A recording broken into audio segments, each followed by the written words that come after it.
21절도 볼게요. 21절부터 27절까지. 여러 가지 고운 말로 유혹하며 입술에 호리는 말로 깨물어 젊은이가 곧 그를 따랐으니 소가 도수장으로 가는 것 같고 미련한 자가 벌을 받으려고 쇠사슬에 매이러 가는 것과 같도다. 필경은 화살이 그 간을 뚫게 되리라. 새가 빨리 그물로 들어가되 그의 생명을 잃어버릴 줄을 알지 못함과 같으니라. 이제 아들들아 내 말을 듣고 내 입의 말에 주의하라.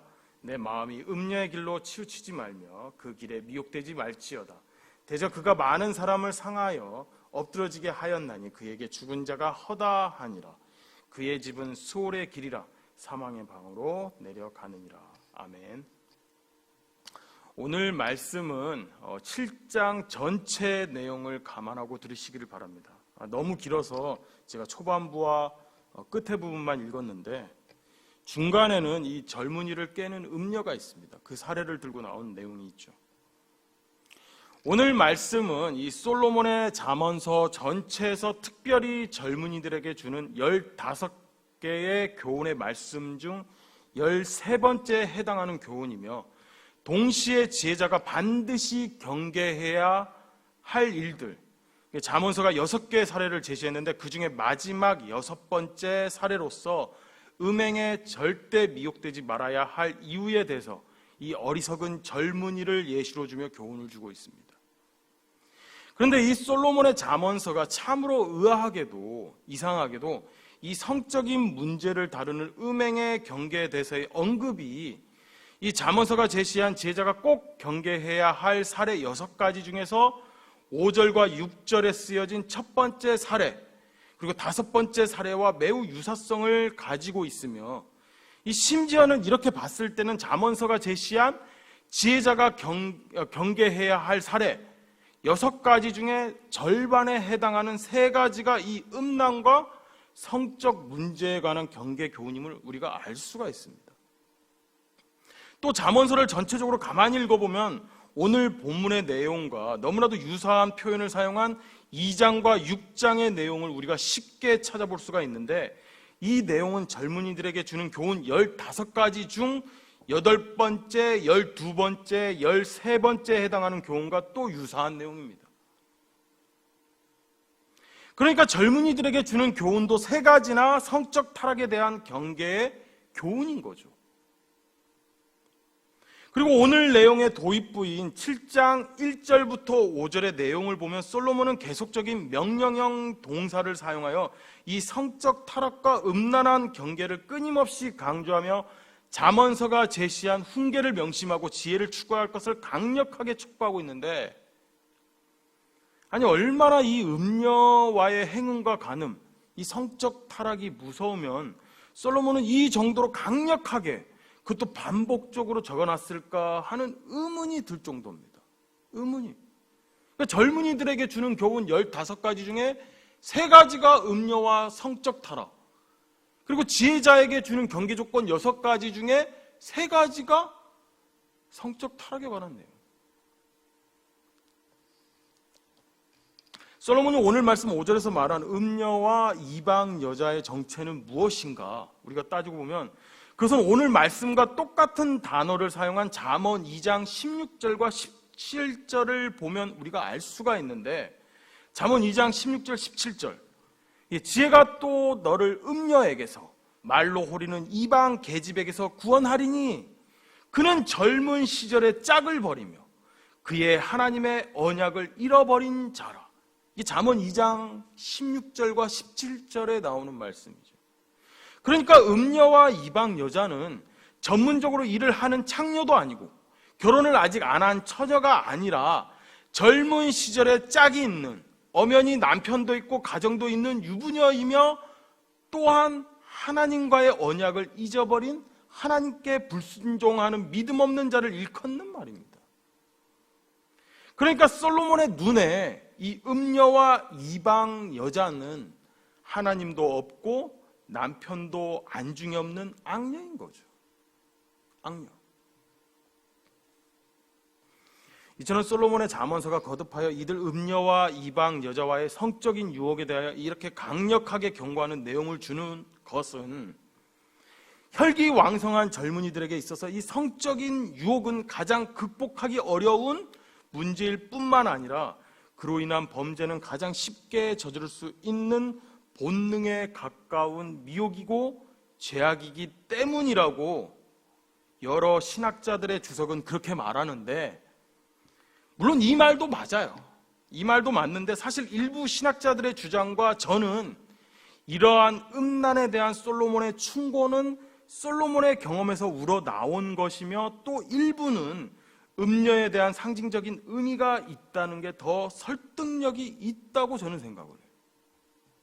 그렇게 봐요. 어디서 나오든 무슨 상관입니까? 뭐가 그리 중요합니까? 그렇게 생각할 수도 있지만 이게 중요한 것이 이 솔로몬의 노쇠의 타락의 원인은 많은 이방 여인을 처첩으로 들인 이 솔로몬의 성적 타락에 의한 영적 타락에 있습니다. 노쇠에 엄청난 타락을 했잖아요, 솔로몬. 수많은 여자들에 둘러싸여서 그가 그 여자들과 함께 행한 행음과 그 여자들로부터 설득된 말들은 이 솔로몬을 지혜자로부터 어리석은 미련한 자로 만들기에 충분했다라는 겁니다. 어리석은 미련한 자. 이스라엘 왕은 절대 많은 아내를 두지 말라는 이 신명기 17장의 모세의 유언과 같은 당부와 이 열왕기의 저자가 이 잠언을 기록한 솔로몬의 잘못을 지적했던 왕상 11절, 열왕기상 11장 2절의 말씀을 보면 이 솔로몬 그가 성적 타락과 함께 얼마나 큰 영적 타락에 있었음을 보여주는 부분입니다.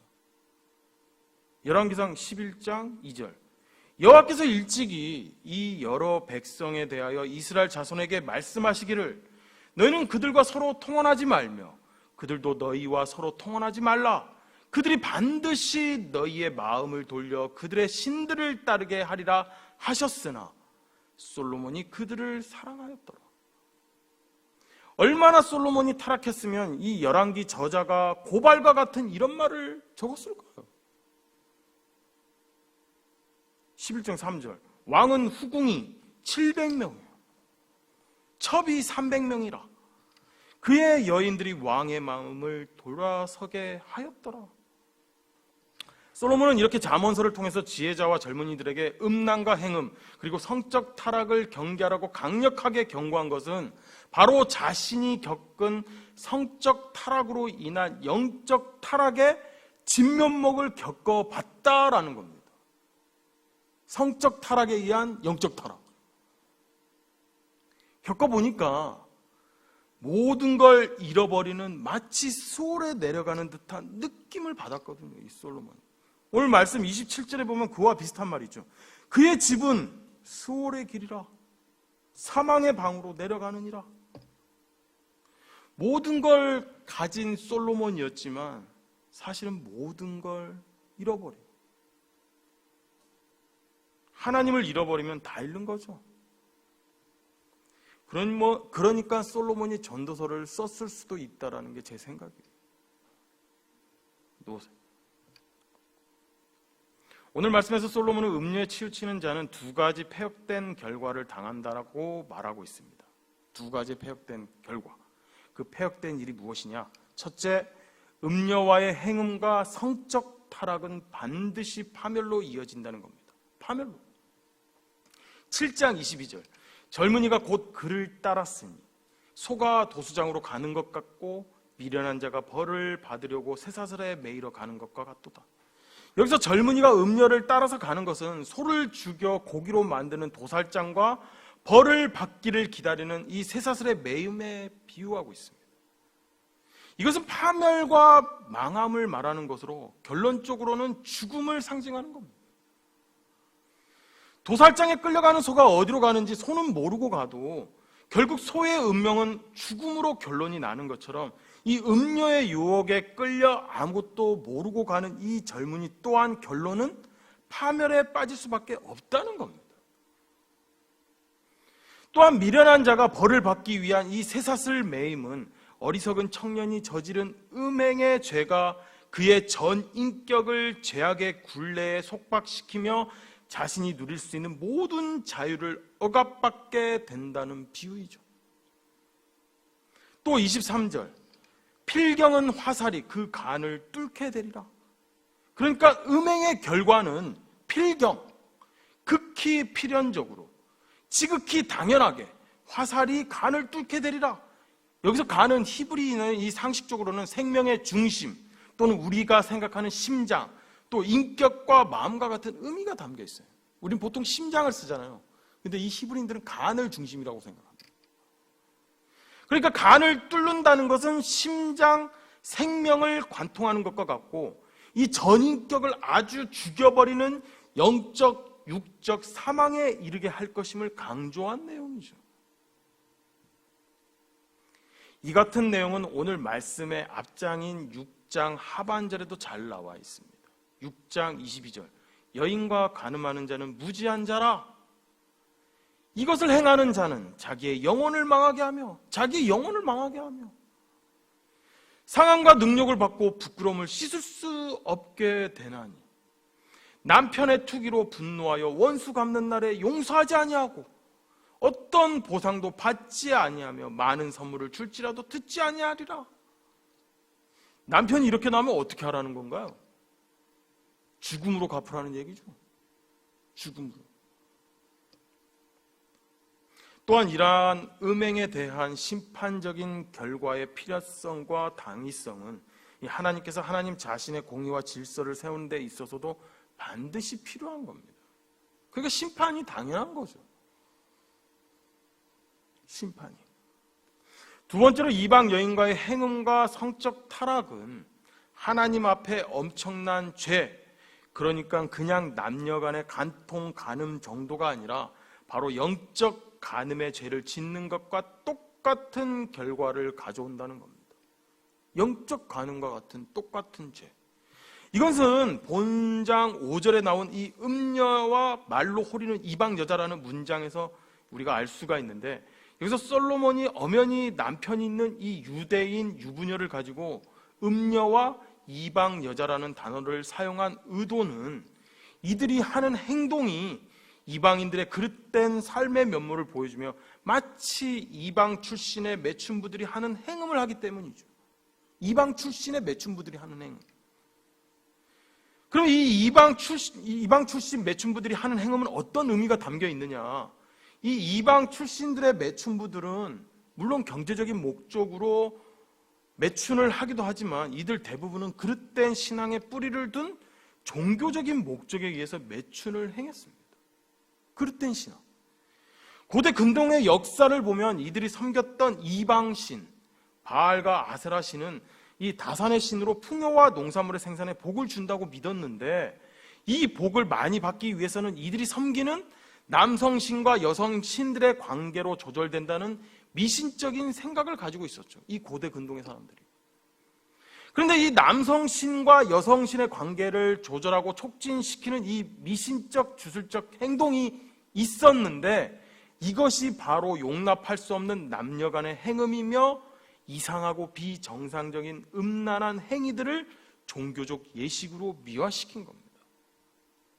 그러니까 솔로몬이 사용한 음녀와 이방 여자라는 말은 이 같은 종교적 예식으로 행음과 음란을 조장하는 행동을 하는 여자를 가리키는 말인 거죠. 그럼 이런 여자를 따라가고 같이 행음한 젊은이는 어떻게 되는 건가요? 하나님께 심판과 징계를 받을 수밖에 없는 대죄를 짓게 되는 겁니다. 본인도 모르게. 본인은 몰랐겠지요. 이게 이 정도로 큰 죄일 줄은. 27절, 그의 집은 수올의 길이라 사망의 방으로 내려가느니라.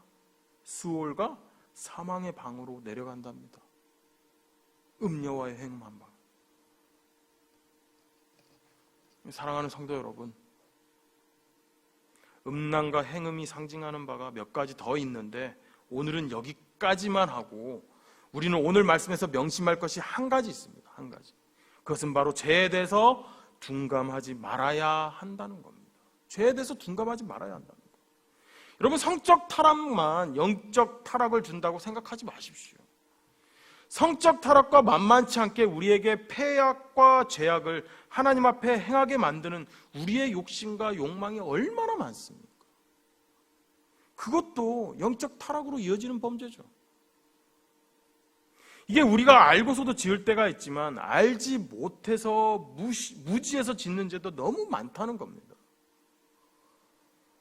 여러분, 아담이 선악과를 따먹는 죄를 지었을 때 이 정도의 죄의 무게가 적용이 될지 알았을까요? 이렇게 죄가 무거울지 알았을까요? 이가? 헌신하신 하나님이신 예수 그리스도가 대속이 있어야, 그 예수 그리스도의 대속이 있어야 그 죄에서 해방될 거라는 걸 알았다면 그렇게 쉽게 사탄의 죄의 유혹에 빠져들었을까요? 여러분, 투캅스라는 영화 보셨나요? 정말 옛날에 나온 영화인데 거기 보면은 그 배우 안성기 씨가 비리 경찰로 나오죠. 비리 경찰. 근데 참 인상적인 장면이 하나 나와요. 이 비리 경찰인 안성기가 일주일 내내 온갖 비리를 다 저지르다가 주일날 한 번 아내를 따라서 교회 가서 회개 기도를 하죠. 그것도 눈물 뿌리면서 회개 기도를 합니다. 그리고 집에 와서 회개했으니 참 마음 편하다 이러죠. 죄의 무게를 전혀 모르는, 물론 영화지만. 잠언에서는 지혜를 말할 때 지식과 명철을 같이 이야기합니다. 같이. 여러분, 지혜가 뭔가요? 지혜가 어떤 일에 대해 현명하게 생각하는 거죠. 그럼 지식은 뭔가요? 그 어떤 일에 대해 그 실체를 아는 것입니다. 그럼 또 명철은 뭐죠? 분별이죠. 분별. 그 어떤 일에 대해 현명함과 실체를 아는 지식으로 정확히 분별하여 행동하는 것. 여러분, 그 지혜와 지식과 명철이 바로 하나님의 계명과 하나님의 법에서 시작됨을 오늘 말씀은 이야기하고 있습니다. 2절, 내 계명을 지켜 살며. 지켜 산다는 거지. 지키면 살며. 내 법을 내 눈동자처럼 지켜라. 이것을 내 손가락에 매며 이것을 내 마음판에 새기라.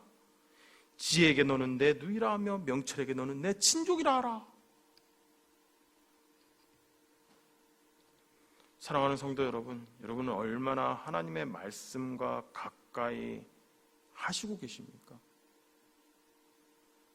지혜와 지식, 명철뿐만 아니라 이 구원과 생명, 영생까지도 있는 이 하나님의 말씀,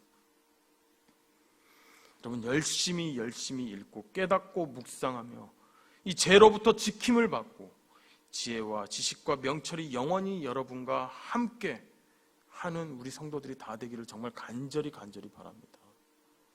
하나님의 말씀을 읽음으로 인해서 그것을 깨닫고 또한 그것을 지킴으로 인해서 죄로부터 보호받고 구원받고 영생은